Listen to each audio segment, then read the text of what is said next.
الأغصان غرد مدى الأزمان عن أهل وحي الله عن حملة القرآن يا بلبل الأغصان غرد مدى الأزمان عن أهل وحي الله عن حملة القرآن في عالم الإنسان كل له ميدان وليس أعلى شان من حملة القرآن. بسم اللہ الرحمن الرحیم. الرحمن علم القرآن.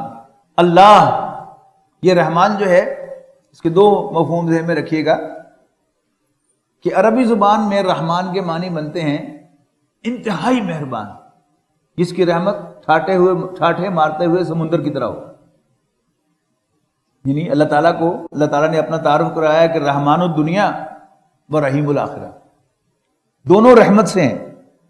دنیا میں اللہ تعالیٰ کی شان رحمانیت کا ظہور ہے کہ اس کا کھلا دسترخوان ہے، اس کے باغی اس کا انکار کرنے والے بھی کھلا کھاتے ہیں. لیکن جنت میں اللہ تعالیٰ کی نعمتیں صرف خاص ہوں گی اسے ماننے والوں کے لیے، اس سے ڈرنے والوں کے لیے. تو وہاں کیا ہے؟ وہ رحیم ہے. لیکن ہم پڑھ کے آئے ہیں پہلے کہ رحمان کا ٹائٹل جو تھا وہ اللہ تعالیٰ کے لیے یہ قریش کو بہت کھلتا تھا، بڑا پروٹیسٹ کرتے تھے. کیوں؟ ان کا خیال یہ تھا کہ اللہ ہمارا خدا ہے اور الرحمن بنی اسرائیل کا خدا ہے. میں نے پہلے بھی شاید آپ کو بتایا تھا کہ ایک دفعہ میں نے ڈکشنری کھولی تو اے سے شروع ہوتی ہے، تو شروع کیا اور آگ میں سامنے اللہ آ گیا. تو میں نے غور سے پڑھ لیا کہ اللہ کی کیا ڈیفینیشن لکھی ہے آکسفورڈ میں. تو ڈیفینیشن تھی گاڈ آف دا عربس. تو اس کے مقابلے میں اللہ جو ہے وہ گاڈ آف دی عربز ہے اور الرحمن God of the sons of Israel ہے. تو الرحمن اللہ علم القرآن، اس نے قرآن کی تعلیم دی. خلق الانسان، انسان کو بنایا. یعنی اللہ تعالیٰ کی اس زمین پر جو سب سے بڑی مہربانی ہے وہ کیا ہے؟ وہ قرآن مجید کا نزول ہے. اور یہ جو سلسلہ کائنات اللہ تعالیٰ نے بنایا ہے تخلیق کا، اس تخلیق کا کلائمیکس انسان ہے. اور انسان کو اللہ تعالیٰ نے جو صلاحیتیں عطا فرمائی ہیں ان میں سب سے اونچی صلاحیت قوت بیان ہے. بیان کی صلاحیت اللہ تعالیٰ نے کسی اور جانور کو بھی نہیں دی. تو الرحمن اللہ تعالیٰ جو انتہائی مہربان ہے، علم القرآن، اس نے قرآن کی تعلیم دی ہے. خلق الانسان، انسان کو بنایا ہے. علمہ البیان، اس کو بولنا سکھایا ہے. اور محترم ڈاکٹر سہار احمد صاحب فرمایا کرتے تھے کہ اس قوت بیان کا بہترین استعمال قرآن مجید کا بیان ہے. اللہ تعالیٰ ہمیں اس کی توفیق عطا فرمائے. یہ اس اعتبار سے بھی آپ نوٹ کیجئے گا، کبھی میں آپ کو بتا رہا تھا کہ ڈاکٹر صاحب نے کس طرح ہمیں ہیمر کیا ہوا ہے قرآن مجید. یعنی جو درس دیا اس کے بعد نماز میں وہی آیات سنایا کرتے تھے. اور مقصد کیا تھا جو آج آپ کے سامنے ہے کہ وہ دنیا سے چلے گئے، لیکن ان کے سینکڑوں شاگرد جو ہیں وہ اب اسی کام کو جاری رکھے ہوئے ہیں. تو اب یہ شاگرد بھی ان کا بوڑھا ہو رہا ہے. آپ میں سے کسی نے یہ جگہ سنبھالنی ہے انشاءاللہ. تو اس کے لیے خاص طور پر نوجوان جو ہیں وہ اپنی ہمت کسیں اور عربی سیکھیں، قرآن مجید سیکھیں، وقت نکالیں. یہ کام اب انہیں نے کرنا ہے، وہ ہم اب بوڑھے تو جانے والے ہیں.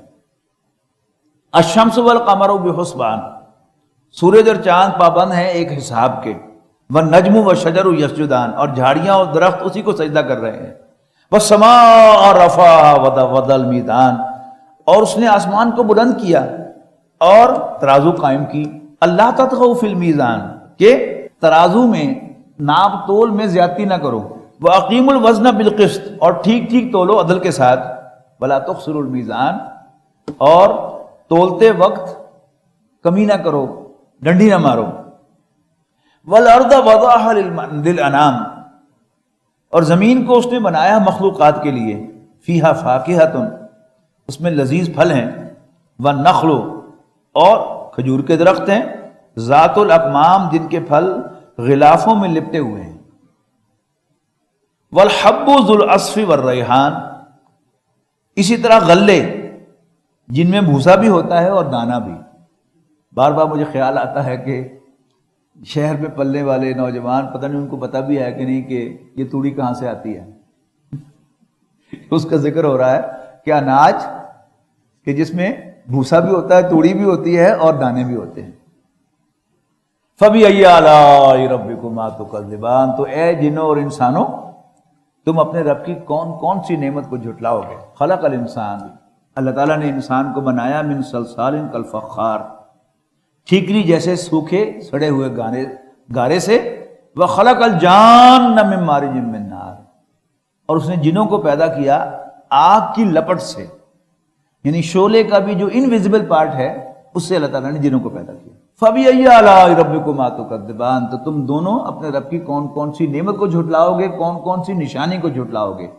یعنی آلہ کا عام طور پر ترجمہ جو کیا گیا ہے وہ نعمت کیا گیا ہے، لیکن مولانا اصلاحی صاحب رحمہ اللہ وہ اس کا ترجمہ نشانی کرتے ہیں. نشانیاں وہ اس ایسی آیات سے کرتے ہیں کہ جن میں اللہ تعالیٰ نے اپنی قدرتوں کا تذکرہ کیا ہے، بظاہر اس میں کوئی نعمت نہیں ہے، تو اس پر اگر نعمت ترجمہ کریں تو وہ فٹ نہیں بیٹھتا ان کے خیال میں. لیکن اس کے برعکس جو لوگ نعمت ترجمہ کرتے ہیں وہ اس میں سے بھی آپ کو نکال کے دکھاتے ہیں کہ اس میں کون سی نعمت ہے. ان چیزوں میں بھی کہ اللہ تعالیٰ نے جنوں کو آگ سے پیدا کیا، تو انسان کو مٹی سے بنایا اور کیا تخلیق بنائی اس کی، یہ بھی کیا ہے، یہ اللہ تعالیٰ کی نعمت ہے کہ اسے جنات پر بھی فضیلت عطا فرما دی. رب المشرقین و رب المغربین، دونوں مشرقوں کا رب، دونوں مغربوں کا رب. اس میں پھر آپ تفاصیل میں پڑھیں گے اس کی تفصیل کہ اس سے کیا مراد ہے. یعنی یہ جو ہے یہ مشرق ہے، اور مشرق کی حدود جو ہے یہ کہاں تک ہیں، وہ 45 ڈگریز ہیئر اینڈ 45 ڈگریز دیر. اور مغرب کی حدود کیا ہے، یہ پیچھے مغرب ہے، 45 ڈگریز ادھر. اس سے پوری جو ہے وہ چاروں ڈائمینشن جو ہے وہ کور ہو جاتی ہیں.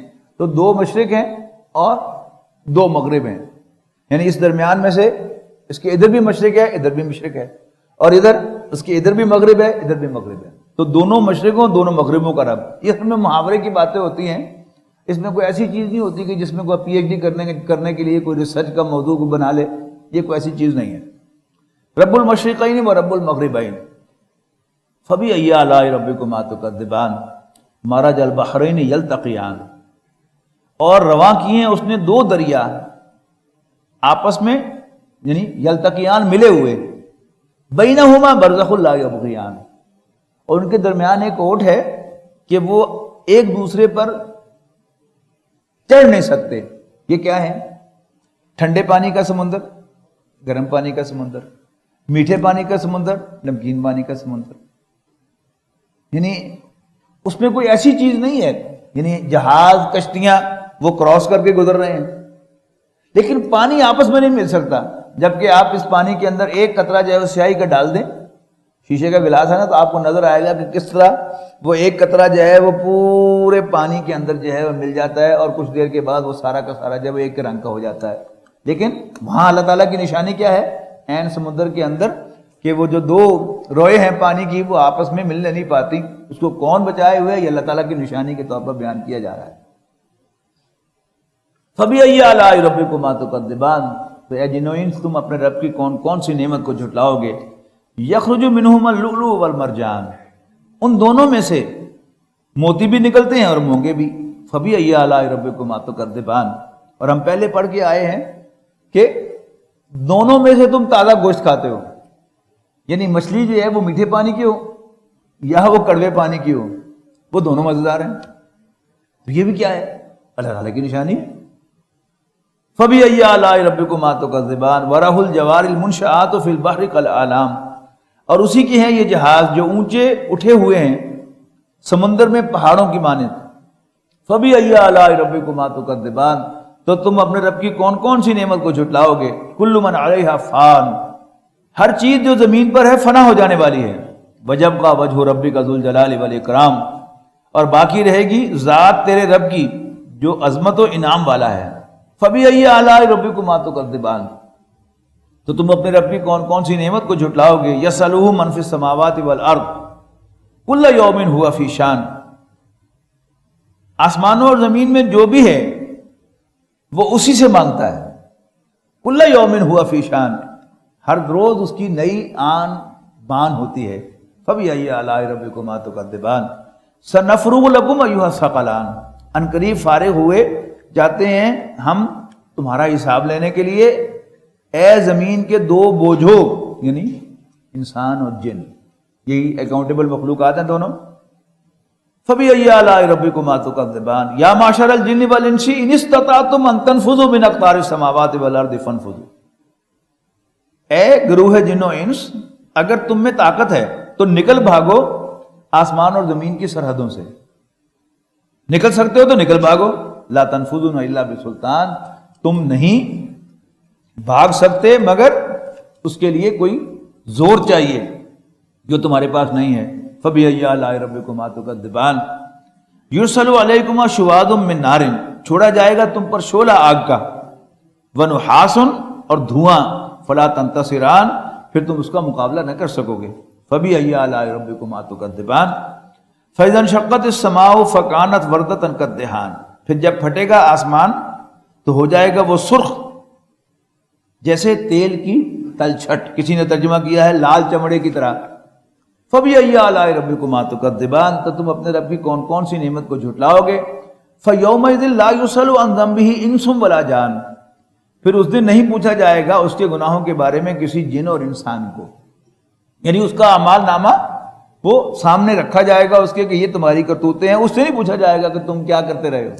فَبِأَيِّ آلَاءِ رَبِّكُمَا تُكَذِّبَانِ يُعْرَفُ الْمُجْرِمُونَ بِسِیمَاهُمْ مجرم اپنے چہروں سے پہچان لیے جائیں گے. فَيُؤْخَذُ بِالنَّوَاصِي وَالْأَقْدَامِ اور پھر انہیں پیشانی کے بالوں سے اور پاؤں سے پکڑ کر گھسیٹا جائے گا.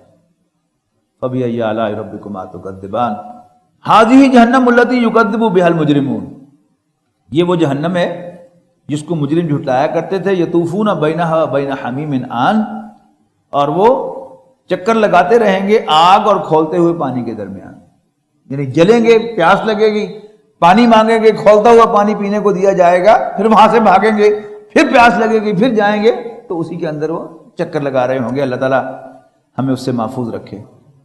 اس کے بعد فرمایا فَبِأَيِّ آلَاءِ رَبِّكُمَا تُكَذِّبَانِ تم اپنے رب کی کون کون سی نشانی یا نعمت کو جھٹلاؤ گے. اب نشانی ترجمہ کر لے تو آسانی ہو گئی، لیکن اگر نعمت ترجمہ کریں تو نعمت ہے جس شخص نے آپ پر ظلم ڈھایا ہے، اگر اسے سزا آپ کے سامنے ملے یا کم سے کم آپ کو یقین دلایا جائے کہ سزا دیں گے تو آپ کے زخم پر پھاہ رکھا جاتا کہ نہیں؟ تو وہ نعمت ہے آپ کی. یعنی یہ جو ظالم ہیں، کافر ہیں، یعنی قریش نے نبی اکرم صلی اللہ علیہ وسلم اور آپ کے ساتھیوں پر کون سا ظلم نہیں ڈھایا، تو کیا انہیں یہ آیات پڑھ کے تسلی نہیں ہوتی ہوگی؟ بچ کے نہیں کہیں جائیں گے. یہ کوئی بڑا واقعہ پیش آتا ہے تو جلوس نکلتا ہے، سڑک بلاک کی جاتی ہے اور حکومت کا کوئی نمائندہ آ کے یقین دہانی کراتا ہے کہ ہم مجرموں کو پکڑ کر قرار واقعی سزا دیں گے، تو جلوس منتشر ہو جاتا ہے. یہ کیا ہے؟ یہ بھی نعمت ہے. وَلِمَنْ خَافَ مَقَامَ رَبِّهِ جَنَّتَانِ اور جو اپنے رب کے سامنے پیش ہونے سے ڈرا اس کے لیے دو باغ ہیں.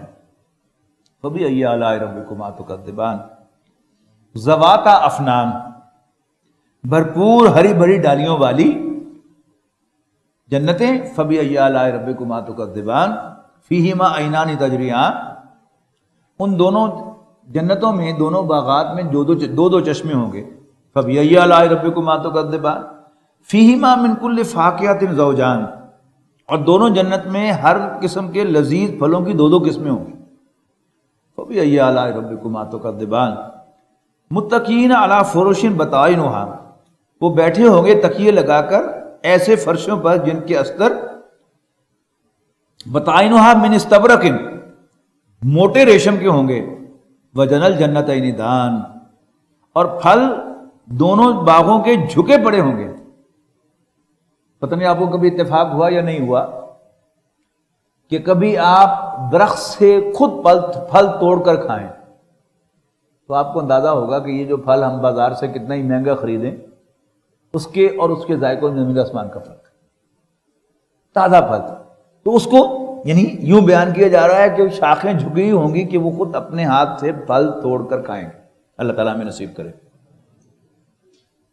فَبِأَيِّ آلَاءِ رَبِّكُمَا تُكَذِّبَانِ فِيهِنَّ قَاصِرَاتُ الطَّرْفِ، اور ان میں شرمیلی نگاہوں والی، نیچی نگاہ رکھنے والی عورتیں ہوں گی، لم یطمثہن انس قبلہم ولا جان، جنہیں ان سے پہلے نہ کسی جن نے چھوا ہوگا نہ انسان نے، یہ ان کی ورجنٹی کو ظاہر کرے گا۔ فَبِأَيِّ آلَاءِ رَبِّكُمَا تُكَذِّبَانِ، تو تم اپنے رب کی کون کون سی نعمت کو جھٹلاؤ گے؟ کأنہن الیاقوت والمرجان، ایسی خوبصورت جیسے یاقوت و مرجان ہو۔ فَبِأَيِّ آلَاءِ رَبِّكُمَا تُكَذِّبَانِ هَلْ جَزَاءُ الْإِحْسَانِ إِلَّا الْإِحْسَانُ، کیا نیکی کا بدلہ نیکی کے سوا کوئی اور بھی ہے؟ بھلائی کا بدلہ بھلائی کے بغیر کوئی اور بھی ہے؟ فَبِأَيِّ آلَاءِ رَبِّكُمَا تُكَذِّبَانِ مِن دُونِهِمَا جَنَّتَانِ، ان دو باغوں کے علاوہ دو اور باغ بھی ہوں گے۔ فَبِأَيِّ آلَاءِ رَبِّكُمَا تُكَذِّبَانِ، اب اس کی وضاحت اگلی صورت میں آئے گی کہ یہ دو باغ یہ کون سے ہیں اور وہ کون سے ہیں، وہاں میں وضاحت کروں گا انشاءاللہ۔ فَبِأَيِّ آلَاءِ رَبِّكُمَا تُكَذِّبَانِ مُدْہَامَّتَانِ، گھنی سرسبز و شاداب جنتیں۔ فَبِأَيِّ آلَاءِ رَبِّكُمَا تُكَذِّبَانِ، یہاں بھی کیا ہے؟ فِيهِمَا عَيْنَانِ نَضَّاخَتَانِ، کہ ان دونوں میں بھی چشمے ہوں گے ابلتے ہوئے۔ اس میں کیا تھی؟ نہریں تھی، اس میں چشمے ہیں۔ فَبِأَيِّ آلَاءِ رَبِّكُمَا تُكَذِّبَانِ فِيهِمَا فَاكِهَةٌ، ان دونوں میں بھی لذیذ پھل ہوں گے، وَنَخْلٌ وَرُمَّانٌ، اور کھجوریں اور انار ہوں گے۔ فَبِأَيِّ آلَاءِ رَبِّكُمَا تُكَذِّبَانِ فِيهِمَا خَيْرَاتٌ حِسَانٌ، اور ان میں بھی خوبصورت نیک سیرت عورتیں ہوں گی۔ فَبِأَيِّ آلَاءِ رَبِّكُمَا تُكَذِّبَانِ حُورٌ مَقْصُورَاتٌ فِي الْخِيَامِ، وہ حوریں جن کی آنکھوں میں سیاہی اور سفیدی میں کنٹراسٹ ہوگا، جو ٹھہرائی ہوئی ہوں گی خیموں میں منتظر۔ فَبِأَيِّ آلَاءِ رَبِّكُمَا تُكَذِّبَانِ، یہ جو خیموں میں ٹھہرائے ہونے کا تصور ہے وہ ہمارے ہاں آج بھی اسی طرح ہے کہ دلہن جو ہے وہ پہلے کمرے میں منتظر ہوتی ہے دولہا کی، تو اسی طرح وہ ان خیموں کے اندر ٹھہرائی ہوئی ہوں گی ان کے لیے۔ فَبِأَيِّ آلَاءِ رَبِّكُمَا تُكَذِّبَانِ لَمْ يَطْمِثْهُنَّ إِنسٌ قَبْلَهُمْ وَلَا جَانٌ، ان سے پہلے نہ چھوا ہوگا ان کو کسی انسان نے یا جن نے۔ فَبِأَيِّ آلَاءِ رَبِّكُمَا تُكَذِّبَانِ مُتَّكِئِينَ عَلَى رَفْرَفٍ خُضْرٍ، یہ سبز قالینوں پر تکیے لگائے بیٹھے ہوں گے۔ وَأَبْقَرِيٍّ حِسَانٍ، جو نادر اور خوبصورت ہوں گے۔ فَبِأَيِّ آلَاءِ رَبِّكُمَا تُكَذِّبَانِ، تو تم اپنے رب کی کون کون سی نعمت کو جھٹلاؤ گے؟ تبارک اسم ربک ذی الجلال والاکرام، بہت بابرکت ہے نام تیرے رب کا جو عظمت والا اور قابل احترام ہے، قابل عزت ہے۔ وَلَقَدْ